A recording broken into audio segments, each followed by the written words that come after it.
Yes po, Doc. Okay. So here we have a structure. Honestly, before, alam niyo class, kapag structure, try to analyze it. Alam naman ninyo na porphyrin yan, so this is probably a pyrrole ring. Hanapin niyo yung pyrrole ring. So ito yan, ito yan, ito yan, ito yan. So malamang yung naka-encircle dyan, that's a pyrrole ring. And you look at the connections. If you look at the connection, this is a single bonds lahat ang nakikita niyo.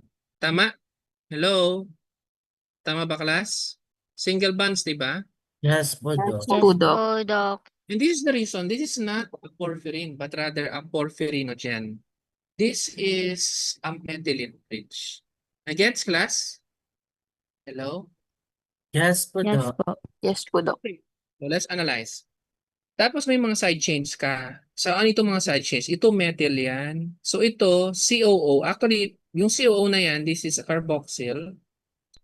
Pero actually, meron ka pang isa ditong C.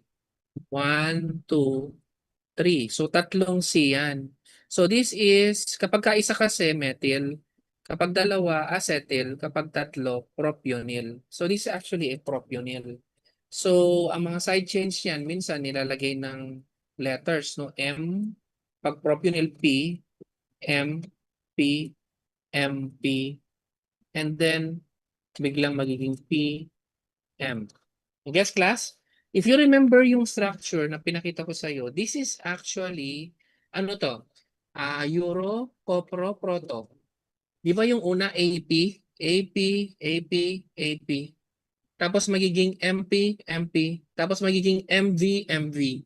You remember that? Dun sa lecture? Po, Doc. Yes po, Doc. Actually, Copro. Okay, so I think it's now obvious kung bakit yan ang sagot. Naintindihan, class? Yes po, Doc. Okay, next. Figure A, basically copro is produced where? So saan ba na-produce ang copro? Again, if you will remember yung porphyrin synthesis, yung mga first reaction actually occurs in the mitochondria, and then yung mga bandang huling reaction occurs in the um in the uh, in the mitochondria also, yung mga first and last reaction. So ito actually occurs actually in the middle. So alam niya, cytosol siya, no? Hindi naman peroxisome. Ang pagpipiliin mo lang naman talaga niyan ay itong dalawang to. Okay? And of course, that is a pyrrole ring. Okay, let's look at figure B. If you look at figure B, ito yung pyrrole. Wala siyang side chains. Okay. Why do I know this is a pyrrole? Again, yung nitrogen dito and then carbon. Yan. So that's actually a pyrrole. Okay. And then meron kang mga links dito. Meron siyang double bond. So malamang this is a porphyrin molecule. But the question is, ano ang kanyang what side chain should be inserted in the pointed area? Okay, ito pala, no? Anong side chain ang nalagay mo sa pointed area? In order to produce a protoporphyrin. Again, yung protoporphyrin is MV. And ayan yun. So, ang nalagay mo dyan is basically an M. So, ang sagot dyan, methyl. Okay, methyl. Okay, next. Which of the following best describe the structure? So remember, this is a porphyrin. If you remember, may binigay akong table doon sa inyo, differentiating porphyrin at porphyrinogen. So ano ba ang porphyrin? Colorless ba siya? Hindi po. Porphyrinogen. Does not absorb. Ang porphyrin nag-absorb. Produce by oxidation, correct yan. Methane linkages noted, hindi po methylene. Kasi porphyrin yan. Porphyrinogen yan. Methane linkage po. Okay? In figure B, eto ano na ito, no? Yung in-explain ko dun sa first lecture. Dun sa first part ng lecture. Substituents bound to the area are usually labeled utilizing what? Usually numbers, no? 1, 2, 3, 4. Ganun ang pag-utilize. Yung pag-ano sa kanila. Okay? Which of the following best describes chlorophyll? chlorophyll. Again, I did not discuss this during the, not sure if not sure if I mentioned this during the video, pero I remember mentioning this nung nag-meet tayo for synchronous, no? So actually chlorophyll, in contrast with heme has iron, chlorophyll has magnesium. Diba? And it's not a linear, it's actually a cyclic tetrapyrrole. Okay.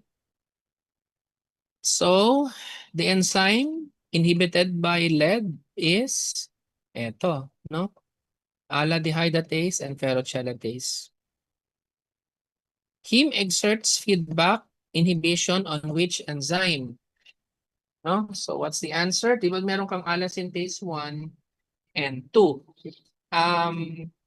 2 is actually found in RBC. Okay? 1 is many tissues like the liver.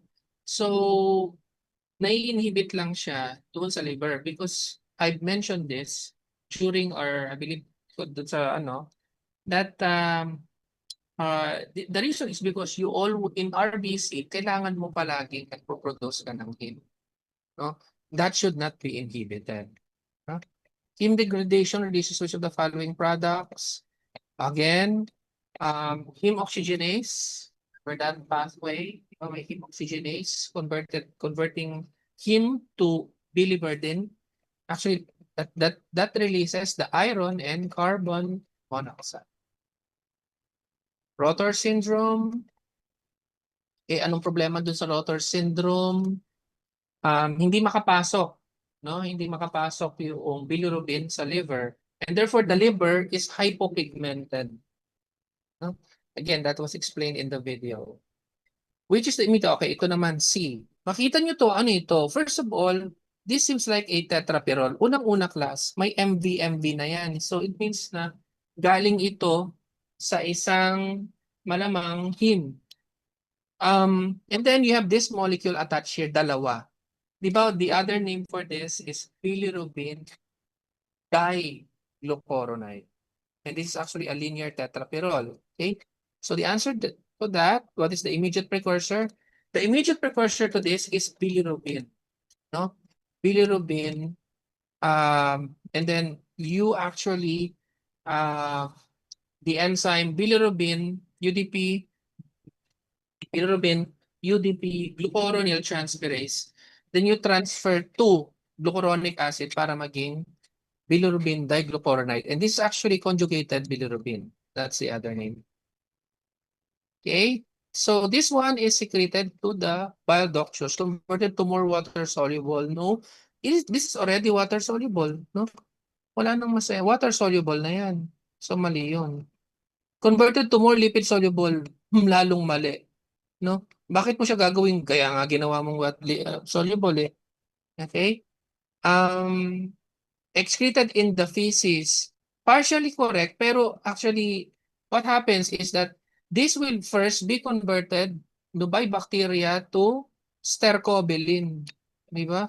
So stercobilin, so mali yan. No? So the answer is secreted to bile ducts. And that's it.